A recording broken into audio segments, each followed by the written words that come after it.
That's why we don't put the nice things we do on YouTube. Don't need the world to ban me. I just need you to. That's how it goes, right?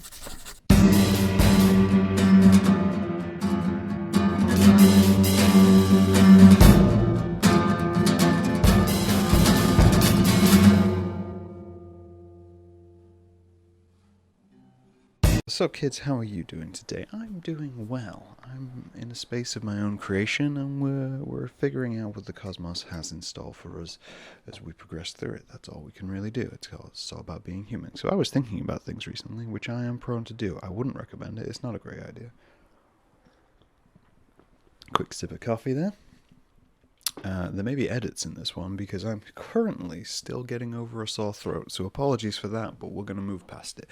So, I was thinking recently about a chat which I had with WTF Pots, where we were discussing social media and censorship and all these kinds of things, and stuff which can get you banned from platform to platform, and I got into an absolute rabbit hole of thought about it, and I decided it would probably be good to figure out how do we got to this space in the first place, right? Because how have we got to a space where creators, artists, content, media people, whatever you want to call us, whatever you want to do, don't know what will get them banned on the platforms one to another? Because this is the situation we're actually in, right? We're not in a situation where people get told what they do will get them banned. What they get told is that they may be banned after the fact, and this will have a wider impact on how we as a society get together and put together information and the way in which we do things. Ironically, this whole ambiguity of banning and not banning has led recently to situations where things like street art and graffiti have also come back into play. There was a video recently of a tower block in LA where graffiti people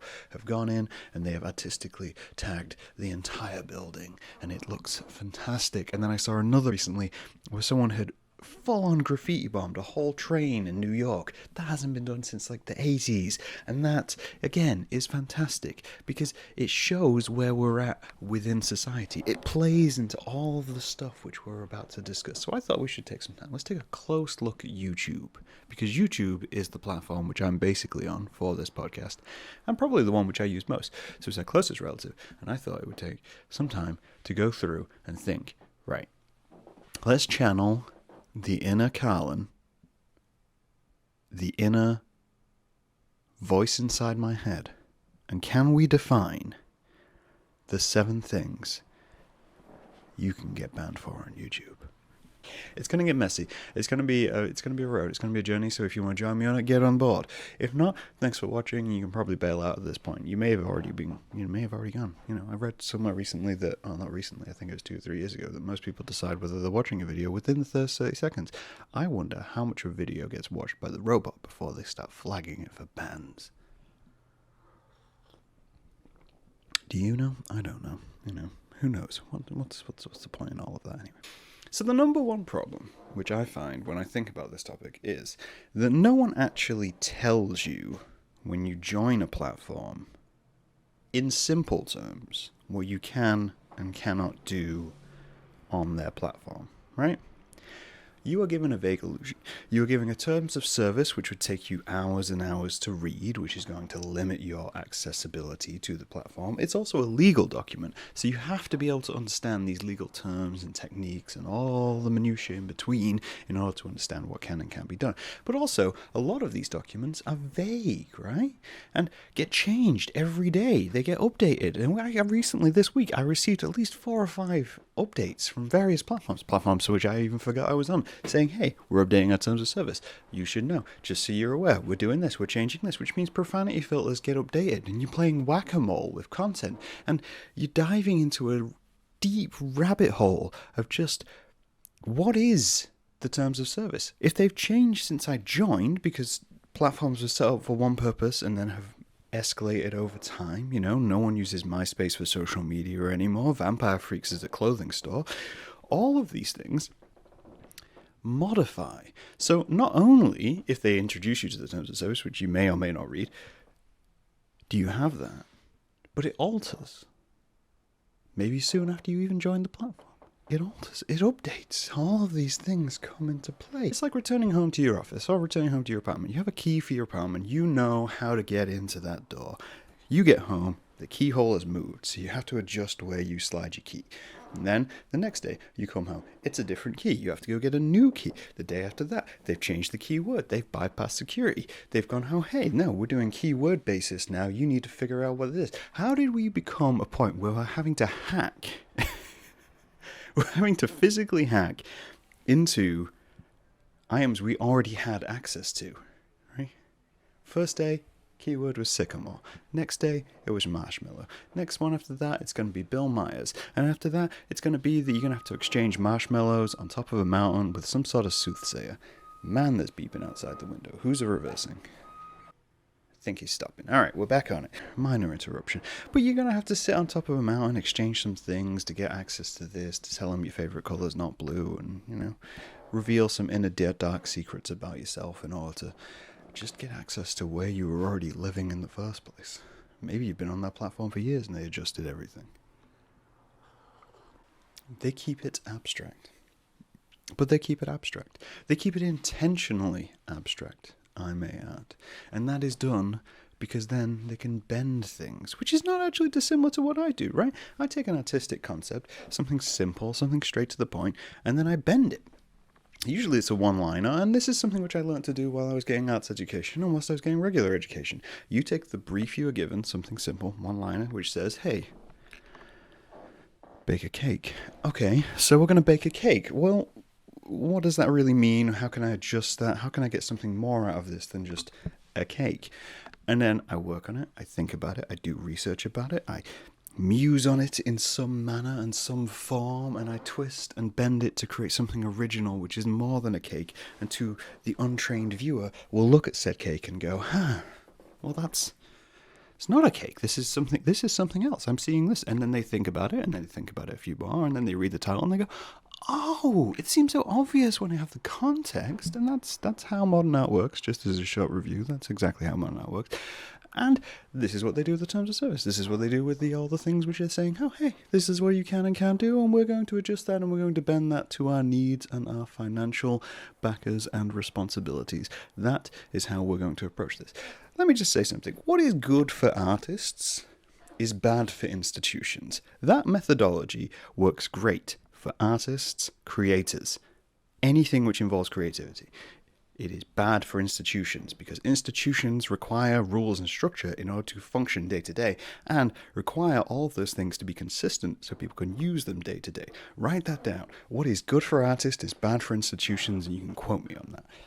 Of course, the institutions already knows this, right? This is why tax is incredibly complex, and this is why laws are incredibly complex, and this is why they create these documents, which they know you don't read. They know you don't read them because they know you don't have time to read them, because you're too busy out there trying to just live, trying to survive. When you have life, a job, resources you have to gather, children you have to look up for, all these responsibilities which get through your day-to-day life. When you're signing up to a new platform and when you're signing up to a new system, you don't have time to sit and read that. And then even if you did have time to sit and read that, you don't have the education likely to understand what's in that document. So you have to have someone else explain it to you. And they know that. The institutions know that, which keeps access to those things to the people who can afford to spend the time reading them, or better yet, can pay somebody else to read them to make sure that they're in line with the documentation which they were provided, and figure out how to exploit it. And that is classism. We didn't realize we were going to get there talking about profanity, but this is where we are. I've had a look through the YouTube terms of service. I've sat there and I've reviewed it, and I also went through the frequently asked questions. I also did a quick search of things which may or may not get you banned on YouTube, and there is a lot of information out there. There's almost too much information out there because a lot of it conflicts. But again, that's intentional. Keep you confused. Now, I think I was able to narrow it down. I got an original four which I figured out anyway, just based on society, and how other platforms and media work. So I figured out these 4 terms: death, sex, violence, and drugs. 4 things which you can't have on YouTube. 4 things which we as a society have deemed inappropriate for the children. Now, I may be inappropriate for the children, but I've never done any of those things on YouTube. I've never sat out and been violent, done drugs, killed anybody, or had sex on YouTube. So that begs the question, will I ever be banned? More on that later. These are the commandments, you will, right? These are the commandments. These are the commandments which rule the platform. But at the same time, they're weirdly abstract. You know, they seem simple. When you look at them, they seem simple. They seem straightforward. They seem to the point. And I don't blame you for thinking that. What I blame is a lot of it's open to interpretation. For instance, let's take sex. You know, let's have sex. Well, sex is abstract, isn't it? Sex, as a thing, it's abstract. What is sex? Is it penetrative? Is it non-penetrative? Do you start at the kiss and then work your way up to sex? Or do you class kissing and fondling as part of sex? But also, is sex related to pornography, or is pornography related to sex? What if you're turned on by toasters? Is that sex? If you're watching an unboxing video of a toaster and you start to, get a little aroused, you start to suddenly think, whew, it is warm in here watching this breville. Bill Hicks once said anything could be pornography, right? The state said it was anything without artistic merit which causes sexual thought. Well, I'm not even sure that holds up anymore, because artistic merit is obviously open to interpretation. Pornography is usually made by production companies these days, and we've all watched good and bad porn. We've all done it. Don't deny it. We've all had that moment where a company has failed to produce pornography which appeals to you. So therefore, it's a skill, it takes talent, it takes time, it takes effort, so it therefore has artistic merit. And it causes sexual thoughts. I would say that unboxing videos don't particularly have artistic merit, but do they cause sexual thoughts, right? If that's what cranks your handle, unboxing videos are meant to be, somewhat informative. They're information videos more than anything else. But if that's what gets you going, if that's what makes you hot under the collar, cranks your handle, whatever you want to call it, then that's sex, right? Therefore, do we need to ban it? Or is that just pornography? Does that mean you can have pornography on YouTube, but you can't have sex on YouTube? As I say, grey area. We're going to come back to that. We're going to have to come back to that, because already we're one topic in and we're complexifying everything which is happening around it. I mean, you could call it nudity. You could ban nudity. I'm pretty sure nudity's banned on YouTube, or it might be banned on YouTube. But then which nipples get banned? It's a big question on Instagram. Which nipple is bannable? Is it the male nipple? Is it the female nipple? Is it the nipple of an animal? There's a lot of dog nipples on Instagram. Do you ban the dog nipples? Can you report dog nipples? What's the difference between a dog nipple and a non-dog nipple? They both lactate. They both do stuff. Pretty sure I've seen dogs lick other dogs' nipples. Is it only human sexuality we have to ban? Is animal sexuality okay? If I flooded YouTube with videos and Instagram with videos of dogs messing with one another, I don't know why I chose the word messing, but is that a thing? Why is it? It's a whole big to-do. We're going to have to move on. Violence. Violence. See, at first, all these topics seem simple. Kind of violence on YouTube. Good, logical, sensible. Makes a lot of sense, right? But no, sadly no. So does that mean you ban slapstick? Are we banning Mr. Bean? Are we banning Tom and Jerry? I know they tried to ban Tom and Jerry. They said it was a violent cartoon. It's a slapstick cartoon. Okay. All right, well, that's fiction. I get you. I get your reasoning coming at me already in the comments. I get your reason. That's slapstick. That's fictional. People can misinterpret fiction. But then what about sports? What about UFC? What about MMA? What about boxing? What about rugby? What about American football? All of those things involve levels of violence to the other person. They involve assaulting them in some manner. Granted, it is a consensual manner because they put themselves in that position, but it is violent. So, and at the same time, mosh pits on YouTube? often get struck down, often get banned, often get taken off. A band playing a live show, just trying to demonstrate how good their show is, how enthusiastic their fan base is, how that fan base is just trying to enjoy themselves and connect with one another in a full-on physical manner. Sorry, the hair got a little involved there. You could see I was in moshing mode. But a mosh pit's not about violence, necessarily. Mosh pit's more about connectivity, embracing primitive survival with one another. It's essentially just engaging with one another, and yet those videos get taken down. Now, that's interesting, right? People meeting their physical limits, but I can watch boxing videos on YouTube all the time. If I wanted to. I sometimes do. They're interesting. I have no interest in sport, but they're interesting. It's interesting what humans do to one another. So maybe it's not the violence they have an issue with. Maybe it's not. Maybe it's the monetization they have an issue with. Maybe it's because sports institutes are heavily funded, have sponsorship deals, often pay for advertising, often pay to be on a platform, often pay to get pushed to the front page, perhaps opening live venues and live events, which YouTube will get money for. Perhaps it's that. Perhaps it's because underground and backyard music venues struggle and they cannot afford all of those things, which means YouTube can't make money off them. Maybe it's that. You know? And then how can you ban violence? Because you can't expect violence. Violence is abrupt. It is sudden. So you can't have a video of someone getting beaten up on the street. Non-consensual violence. Non-consensual violence? Yes, you're not allowed that on YouTube either. Non-consensual violence, you can't have that on YouTube. So if someone gets beaten up, that video will get taken down after it's already been up for a little while because they want the clicks and they want the views and they want the traffic going to the website. And they will take that video down. You're not allowed that.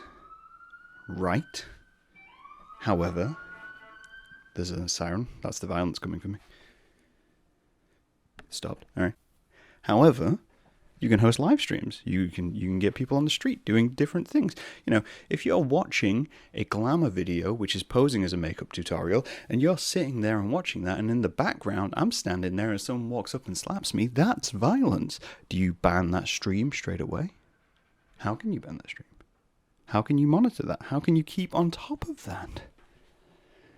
We'll come back to sex on YouTube in a minute because that's, what I just alluded to. But, we need to redefine that. So violence is okay on YouTube if it has a sponsor. Maybe that's what we're getting at. Maybe that's what I'm getting at. It's okay if you have a sponsor. Sex is okay, but only within the defined perimeters, which are changeable, subject to expectation and cash injection from the stakeholders of YouTube. We should pick something simpler, something more direct, something straightforward, which has a line in the sand. What can't you show on YouTube? Death. Can't show death on YouTube. Number 3, death. If you're clicking through this video looking for chapters where each topic is, this is where we hit death. This is I've said it about 4 times now, so I'm about to be banned any minute now. Can't have death. No deaths. No deaths in the world. World's just a happy place. Not allowed death on YouTube.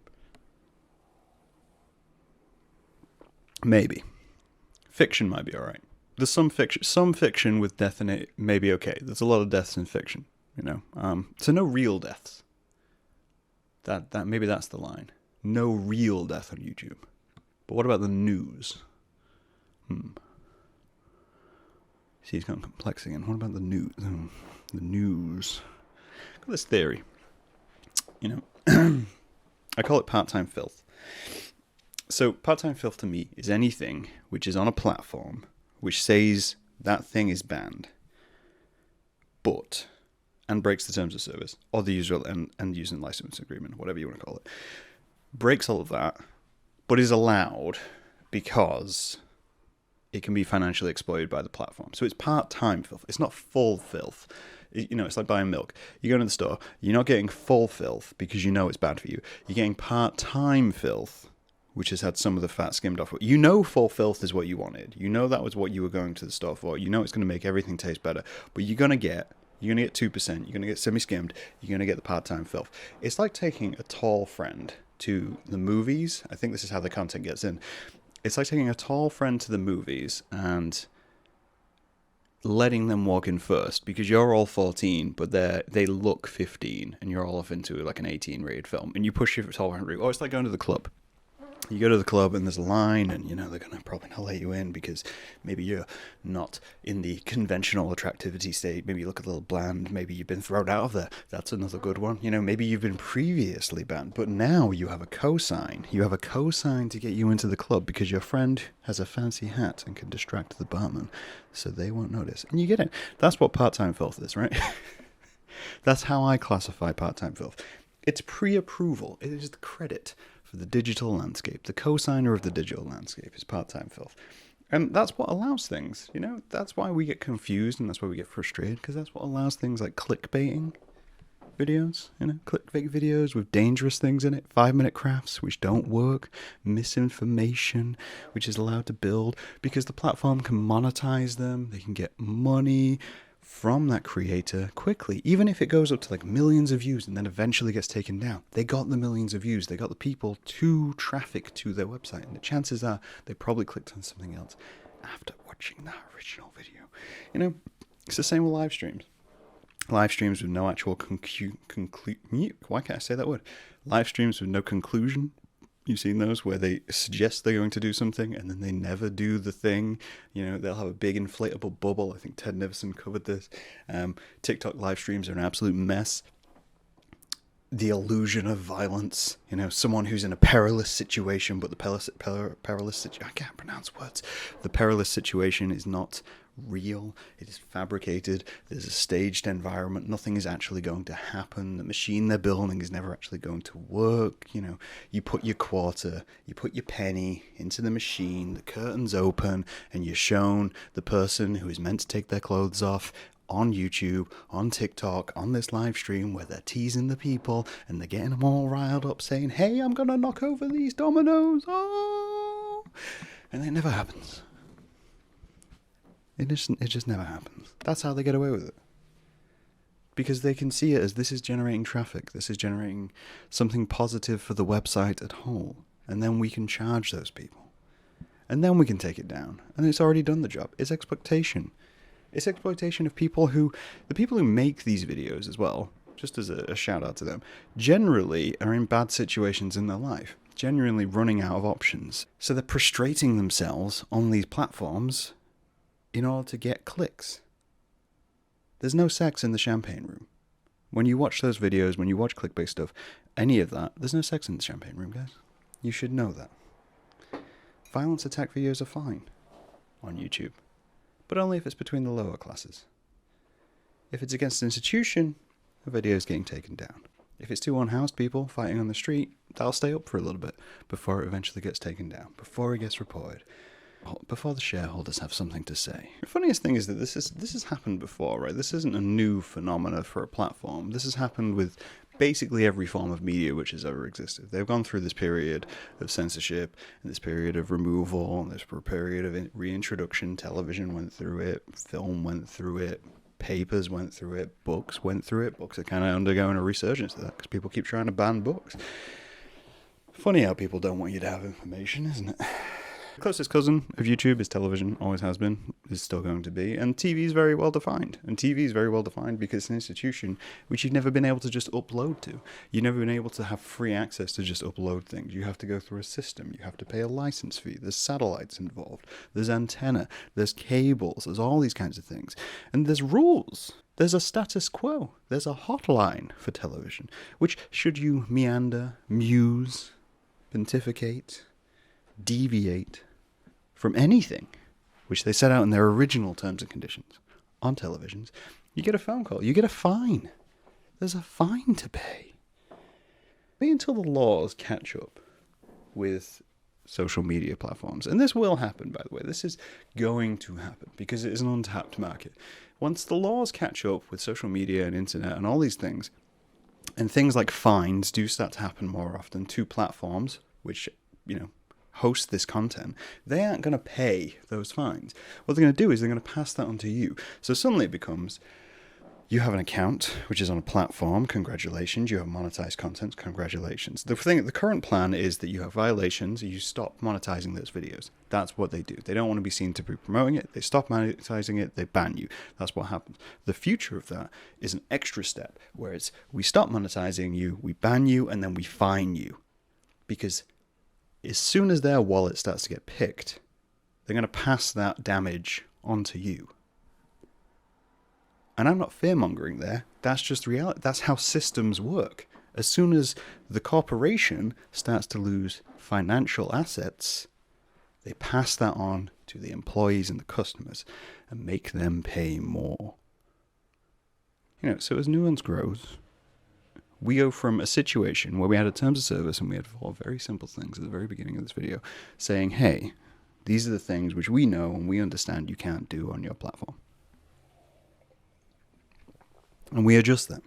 And we instead go from no sex, no drugs, no violence, no death, to a list which is a lot more devious.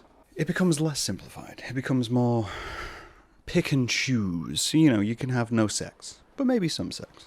And then if you do have sex, and it's not the shareholders' view, maybe only family-orientated sex. Maybe only couples which are married. Maybe only certain types of marriages. Maybe that's something which they need to discuss with the people who pay the bills. So no porn either. But then maybe some porn, because some porn makes money. And that's important to the people over there. So you can't sell sex here, but you can sell something which looks a lot like sex and looks a lot like pornography, but isn't technically, based on the terms which we keep changing. So no, don't do that, but don't do that. And then no violence, but also some violence, just like little bits of violence every so often, just to keep reminding you, unless that violence is against branding and that brand happens to, pay some bills and advertising fees, and if they may, potentially advertise with us in the future. So maybe just maybe no corporation brand, no violence against corporation brands. That's fine. But also current events, no. Sure, maybe. Current events, can we cover current events? Current events are kind of weird. Current events are kind of hyperbolic and volatile in these days and ages.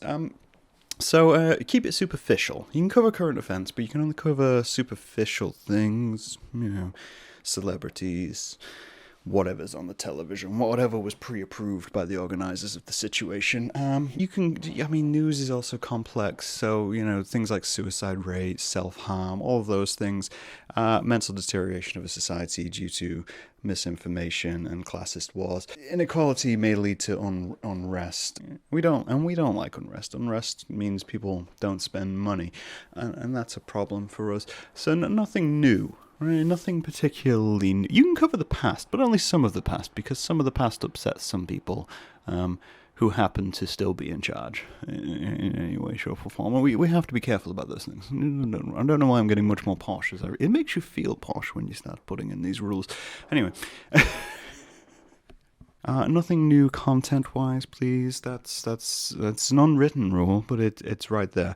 You need to feed the algorithm in order to get views. Even the people who have already subscribed to you, even the people who have already been nice enough to follow you and come along for the ride, they're only allowed to know some of the time because you have to feed the algorithm. So you can only make things which we know will be watched, proven things. Basically the model of the dying film industry. So you only make those things, and we'll lower the view on other things until you make what we want. Of course, we can't be seen to be behind the trend. So we have to be in front of it. Nothing controversial.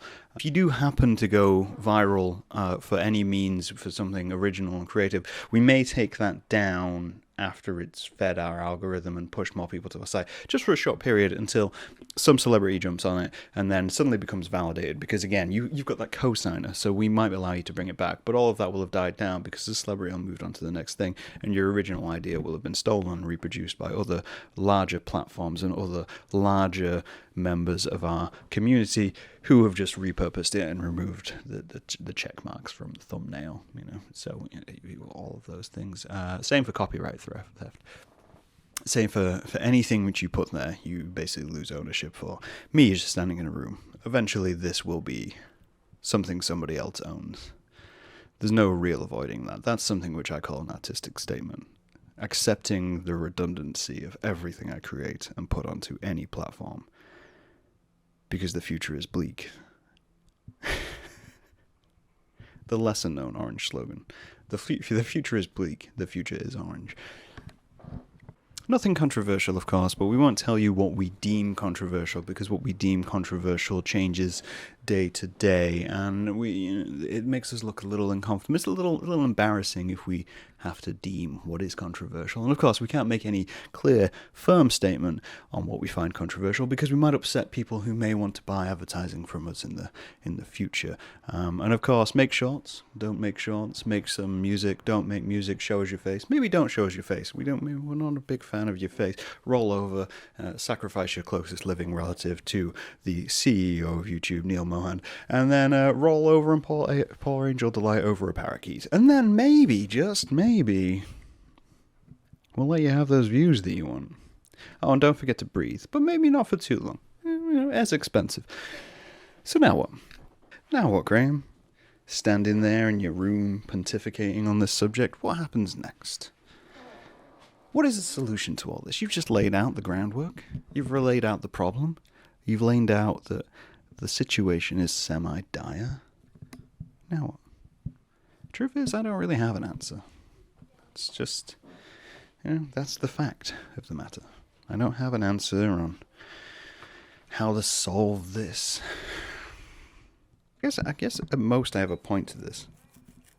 The point being that we've proven that mass banning and mass censorship of content just doesn't work, right? Because it never really has the expectation and reaction which they want it to. If you've ever lived for a while, you may have heard of Mary Whitehouse. Now, she proved this, bless her soul, if she has one. Mary Whitehouse is a former teacher turned activist. I'm not entirely sure if she's still alive. She may be still alive. But she became an activist and cultural despot, is the way I would describe her. She's very much Thatcherite. She's very much part of that era. Because her activism came from rampant conservatism. If you're in the UK, she was essentially the 70s Nadine Dorries. If you're in the US, Nadine Dorries was the person put in charge of culture under Boris Johnson, and the person who went to a deposition of board members to ask them to cut funding for Channel 4 because she didn't agree with their content. However, Channel 4 receives no funding from the UK government because it is a private enterprise which is paid for by advertising. And that is the person who was in charge of managing all of those things. So you can tell she was really doing a bang-up job. But Mary Whitehouse was like that, but she was shrewd. She was actually kind of clever with it. She had a really direct point, and she had very much clear, defined lines on what she wanted to achieve. She started mail campaigns, she started television interviews, she got into newspapers, she got a big cultural following, and it helped because Margaret Thatcher was in power at the time, who agreed with a lot of her views and values. And that was the way she went about it. But TV and film suffered from it. They suffered from the changes which were made. Censorship became big in films. Films were edited. Films were sometimes edited in ways which made them worse, but they were edited that way. And I mean worse as in not like contextually worse for the story. They made them more violent by making harsh cuts and harsh edits, but the edits allowed them to meet the criteria which was required by the platform. You see what I'm getting at here? And it created this weird brutality to content. And also it encouraged people to go down means which weren't legitimate, right? And instead ended up with unscrupulous parties being able to exploit people once again. If you wanted to get something made, if you wanted to see a certain type of concept, something which was perhaps counterculture, you were suddenly no longer able to walk into a situation where everything had been legitimized and everything was going to be okay. Instead, you were buying VHSs out in the boots of cars and from random dodgy guys and news agents, and you weren't knowing what you were putting into the machines, and you weren't knowing what you were actually going to get or how the film was made in the first place.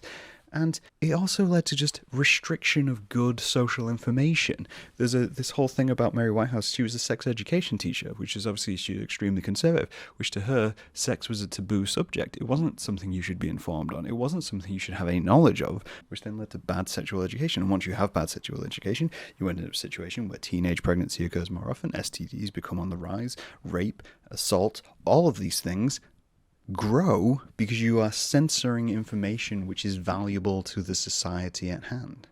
What she did, she forced people to find other means to spread the word, an unfiltered means, a uncontrolled means. So, there was a positive in the end of it, that music developed, culture developed, physical media, copying developed, all of these things to get around it because people were so fed up of being exploited and they were so fed up with the restrictions which were placed on them. And things grew up and they exploded. You got a lot of great artistic merit out of it.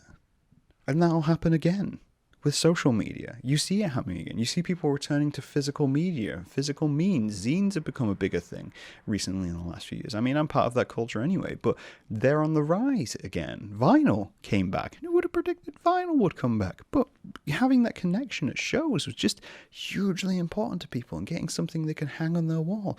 Moved away from the digital era of just a playlist of lists. And of course, you don't own most of the content you buy now if you buy it digitally. And that's a big problem for people.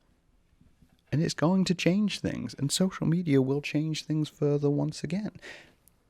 Because we're no longer in a stage where you rip a CD and hand it off to a friend. You're in a stage where you download a random torrent and you don't know what you're downloading on your computer. I grew up in the 2000s. We downloaded a lot of dodgy shit.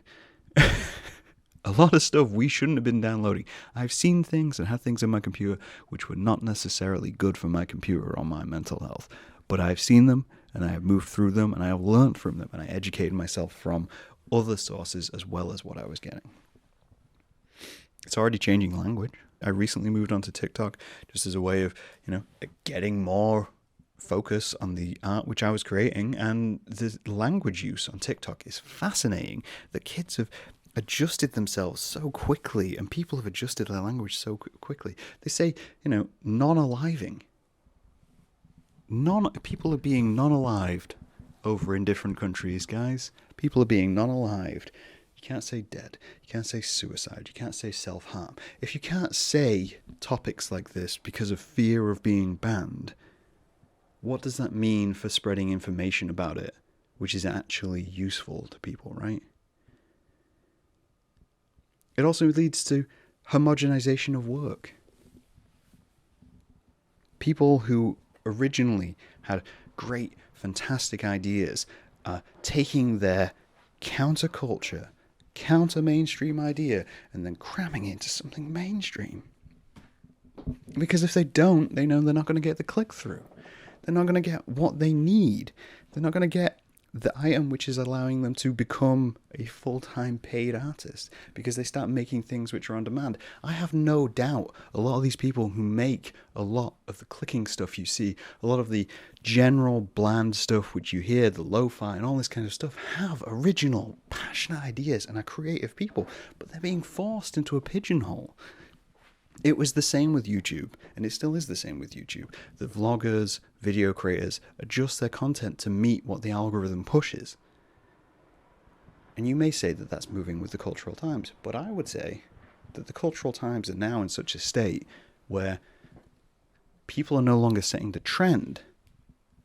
They're having to adhere to the trend on a regular basis and not giving them time to mature within the medium, because they simply don't have time, and they get worried that as soon as they change to something which isn't the trend, they're going to lose subscribers, they're going to lose money, they know they're going to be able to survive, and they don't know what they'll be able to do in that situation. They've taken something which was meant to make the platform safer, more user-friendly, and more engaging, so you weren't exposed to a lot of bad stuff. And instead, it's now like the sword of Damocles of the virtual space. Because if you start using it as your means of getting paid and making a living, which a lot of people do, but you don't know if you'll get banned, you have no choice. You have to blend your work. You have to stick to the pre-approved topics. Because when you're on the breadline, and it becomes your breadline, you lose the decision of choice. You lose the freedom which was originally meant to be the intent. And what also that does, I mentioned it before briefly, is that it stunts society's growth. I touched on it before. You can discuss the news. Can you discuss the news? Who knows at this point, right? Personal, health, information, suicide, alcohol, drugs, all of these topics are important to society. All of these topics have subsets of society where people struggle with all of these issues. If they can't go to a good safe space to get good information about that, or even find out where they can go from there to get good information about that, they're not going to be able to get out of those situations. They're not going to get the information where they're going to go. They're going to go back to a period of time where it's going to be word on the street, where you're going to get unregulated advice, unsolicited advice a lot of the time, from various people, blogs, family members, people who are in the same situation of you but don't believe it's a problem. You have to be able to discuss these topics. You have to be able to discuss the bad things in the world and the world around us in order to learn from those mistakes. As soon as you start putting blanket moderation on everything, which is even related to those things, it damages the progression of society. We need to be exposed to a multitude of opinions and information so we can continue to root and develop our cognitive skills so we know how to pick the best information. You can put out 1 million life hacks, but only a few of those will work, right? And as a society, as a culture, we'll get together and we will discuss those hacks. And we'll take on board the ones which work, and the ones which don't work will just fall to the wayside. And the same is said for information on how to deal with the darker side of life. Now just replace the word life hack with instructional, health, informative information on taxes. And you'll see the root of what I'm getting at here. If you don't discuss the hard topics, you don't have discourse around these subjects, you end up with a society which lacks progression and ends up just eating itself alive. And don't get me wrong, right? I'm not a person who looks at the world today and says, oh, too many things are getting cancelled. These kids are too sensitive. They don't know how to deal with any of this. No, I'm a person who looks at the world and goes, we dealt with a lot of stuff we shouldn't have had to deal with. And the reason we had to deal with that and dealt with a lot of that stuff was hampered by the fact that information wasn't readily available to us. It's hard to know you're in a bad situation when you're in that bad situation sometimes, because that bad situation's been normalized. This is a lesson television learned. This is a lesson which film learned. They created spaces, they created structure, they created a format which allows all of these things to exist within the same medium and pushed it out into the world. They developed it over time. It took time. And social media content platforms will do exactly the same. So did I find 7 things which will get you banned on YouTube? Sure. I feel like I also found 15 things which would get you banned on YouTube. But also maybe not banned, because that may change day to day. So what can you do on YouTube? That's a question. This video is an interesting one. I've covered a lot of dark topics. I've not done any of those topics. I've not performed violent sexual acts on this channel. I haven't discussed suicide in depth. I haven't discussed alcohol abuse in depth. But this video is all about those topics. So will it remain? Who knows? If it gets taken down, it just proves my point, right? Because it doesn't seem like a question of if people will get banned on YouTube, or if someone will get banned on Instagram, or if Facebook will take you down. No. It seems like it's a question of when. And that's the topic of the day. Thanks for coming along for the ride. I'll talk to you guys later.